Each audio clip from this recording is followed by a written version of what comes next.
Good evening, ladies and gentlemen. Thank you for taking the time to watch this video, and thank you for your ongoing support. We at the Atheist Hub have decided to announce a regular competition, in which we will evaluate the ponyage skills of the YouTube atheist community. The competition is simple. We will upload a video, likely from an apologist of some stripe, and you dear subscribers will be tasked with mercilessly tearing it apart. The most creative and interesting responses will be selected to be mirrored on the Atheist Hub. Depending on the level of activity and energy from our subscriber base, this competition will end up taking place either weekly or bi-weekly, and we may select as many as 10 videos to mirror or as few as 1. This first call is to gauge the interest in the community so that we may organize the details of said competition in an appropriate fashion with regards to the quantity of submissions that we receive.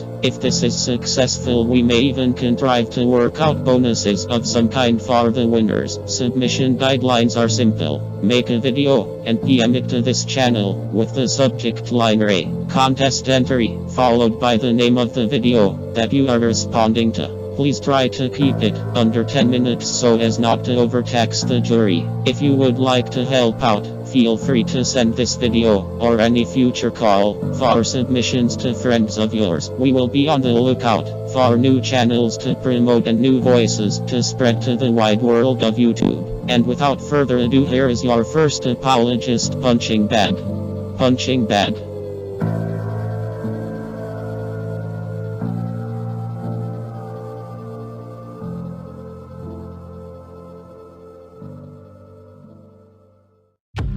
Welcome to the 1 Minute Apologist. We interview the world's leading apologists to provide credible answers to curious questions.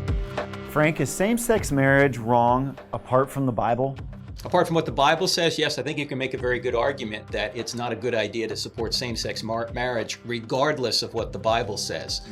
And I think the first thing you need to point out is you need to ask people who support same-sex marriage, what is the purpose for which the government is involved in marriage at all? It's not because two people love one another. Well, when you go for a marriage license, they don't ask you, do you love the guy or the gal or whatever. The reason the state is involved in marriage is to perpetuate and stabilize society. That's the reason. I mean, we love all sorts of people in our lives, and we don't call those relationships marriage, or the government doesn't call those relationships marriage. Right. The only reason the government says that marriage between a man and a woman is going to be considered marriage is because it brings great benefits to society, and particularly children. It perpetuates and stabilizes society. Here's the fundamental problem. If you equate same-sex relationships with opposite-sex relationships and call them marriage, what you're doing is you're telling society that marriage has nothing to do with children, because gender is irrelevant to marriage at that point. You see, where same-sex marriage is put into place, you don't have two types of marriage. You don't have same-sex marriage and natural marriage. You just have genderless marriage. And so marriage is seen by society as something that has nothing to do with children.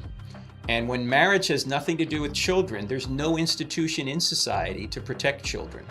That's the ultimate problem, Bobby. And the problem becomes a bigger issue when you consider that the law is a great teacher. Many people think whatever is legal is moral and whatever is illegal is immoral. So if you teach people that heterosexual and homosexual relationships are equally the same in terms of marriage, then you're teaching them that marriage is just about coupling. It's just about the romantic desires of adults.